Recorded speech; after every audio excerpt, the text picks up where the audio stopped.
Honda Click 125 standard version, 2025 model, all black color. Silipin natin ngayong araw. Tara!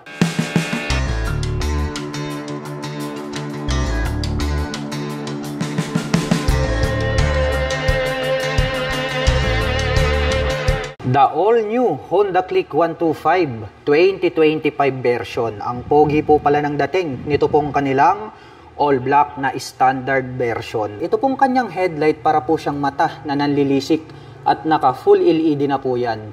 At ang very attractive dito, ito pong kanyang daytime running light.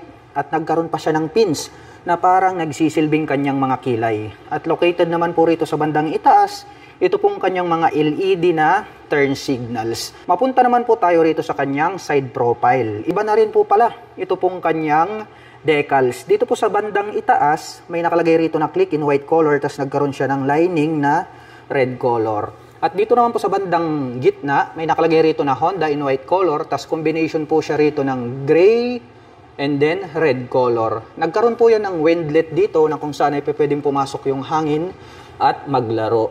At black color naman po yung kulay nito pong kanyang front fender. At may nakalagay naman po rito na combi brake na decal. Dahil nga po ito pong ating Honda Click ay equip po ito ng combi brake system pagdating po rito sa kanyang mga preno. Para po sa mga hindi pa nakakaalam, ang combi brake system, kapag atin pong pinihit ito pong ating preno dito sa likuran, ay sasabay po ng bahagya yung atin pong preno dito sa harapan. Sa ganoong paraan, ito pong combination brake system ay nakakapagbigay po ito ng balance na stopping power.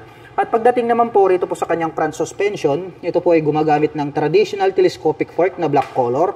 At ito po ay gumagamit ng single rotor disc brake na flower design with single pot caliper na black color. Tokiko po yung kanyang brand name.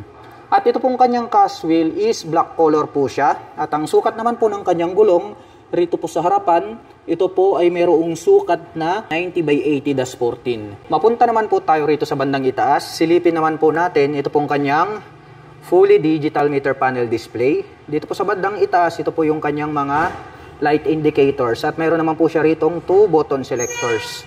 At pagdating naman po sa kanyang mga button selector, mayroon po itong high beam and low beam, horn, turn signal selector. Habang dito naman po sa kabila, nandirito po yung kanyang electric starter. At itim naman po ang kulay nitong kanyang mga brake levers. At mayroon na rin po pala itong park brake lock. Mapunta naman po tayo rito sa kanyang ignition. Ito po pala ay gumagamit ng mechanical key para po rito sa kanyang ignition. Mayroon na rin po yung shutter lock key for safety purposes. At included na rin po pala rito yung kanyang set button. At mayroon po itong 2 front pocket. Dito po sa kanan, open po ito. Maluwag din at pwedeng paglagyan ng coins or gloves.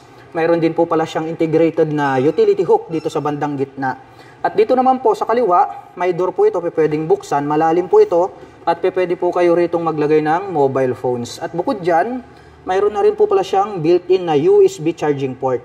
So para po dun sa mga kababayan natin na mahilig mag long rides, nothing to worry about.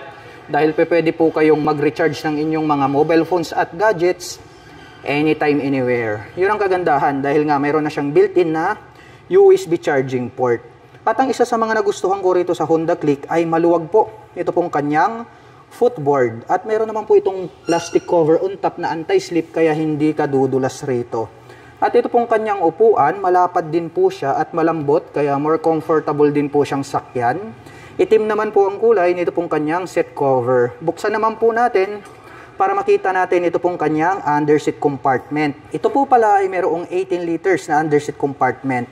Kasyang-kasya naman po rito yung isang half-face helmet. At bukod dyan ay marami na din po kayong mailalagay ng mga personal belongings. At dito naman po located ito pong kanyang fuel tank. At ito po pala ay mayroong fuel tank capacity na 5.5 liters. At mayroon naman po itong fuel consumption na 45 km per liter.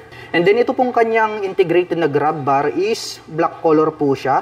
Makapal kaya masasabi natin na matibay. At dito po sa kanyang side profile, iba na rin po ito pong kanyang decals.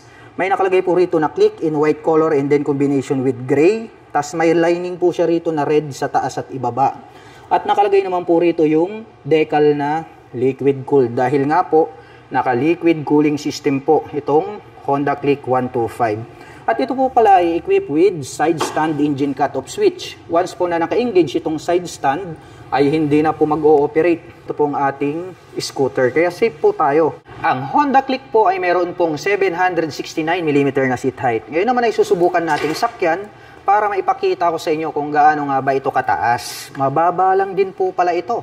Anyway, para po sa mga magtatanong, ang aking height is just around 5'6". Kitang-kita nyo naman, lapat na lapat yung ating mga paa. Kaya more comfortable po ito para sa mga tulad ko na 5'6" in height. At ito naman pong ating pillion step para sa ating back rider is metal po siya. And then nagkaroon po siya ng rubber cover on top. Tubular naman po na metal, black color. Ito pong kanyang center stand. At ito po pala ay gumagamit ng single shock absorber para po dito sa kanyang rear suspension. At ito naman po ay gumagamit ng mechanical trailing or drum brake para po dito sa kanyang likurang preno. At ito pong kanyang cast wheel is black color po siya. At ang sukat naman po ng kanyang gulong rito sa likuran ay meron pong sukat na 100/80-14. Malapad na po ito pong kanyang gulong. Kaya pag mas malapad po yung inyong mga likurang gulong, mas nakakapagdagdag po yan ng stability in any road condition. Silipin naman po natin ito pong kanyang taillight. Naka full LED po ito pong kanyang taillight. At separated naman po at naka-pop up ito pong kanyang mga LED na turn signals. At itong naka-imbus na to, pag ating sinilip, ito po yung kanyang plate light. May added light reflector dito sa gitna. At mayroon pong nakalagay rito na Honda decal. At ito pong kanyang rear fender, ang kanya pong nagsisilbing plate holder. Dumako naman po tayo rito po sa kanyang exhaust pipe. Itim po ang kulay nito pong kanyang pipe. Itim din po ang kulay nito pong kanyang head protection guard. At ito pong kanyang tip is gray color at mayroon po itong single exhaust. Mayroon na rin po pala itong integrated na mudguard na kung saan ay hindi po matatalsikan ng putik yung atin pong other body parts nito pong ating scooter. Dahil nga po mayroon na siyang mudguard. At bukod tangi, ito pong ating Honda Click 125, equipped po ito ng liquid cooled. So para po dun sa mga mahilig mag long rides, highly recommended. Ito pong ating Honda Click 125. Dahil nga sa lahat po ng mga 125cc category, siya lang po yung nag-iisang naka-liquid cooled. Kaya kahit saan, maghapon magdamag man sa biyahe, ay talagang maaasahan itong ating Honda Click 125. At pag-usapan naman po natin ang kanyang engine specifications. Ang pinakabagong Honda Click ay meron po itong 125 cubic centimeter engine displacement. Naka single cylinder, single overhead cam, 4-stroke with 2 valve. At nakakapag-provide po ito ng maximum power na 8.2 kW at 8,500 RPM. Habang nakakapagbigay naman po ito ng maximum torque na 10.8 Nm at 5,000 RPM. At ang presyo po ng ating Honda Click 125 2025 model ay nagkakahalaga po ito ng 81,900 pesos. At kung gusto mo naman pong kumuha ng hulugan ay kailangan mo pong mag-down payment ng 5,800 pesos. At mayroon naman po itong 4,418 pesos sa loob po yan ng 3 taon.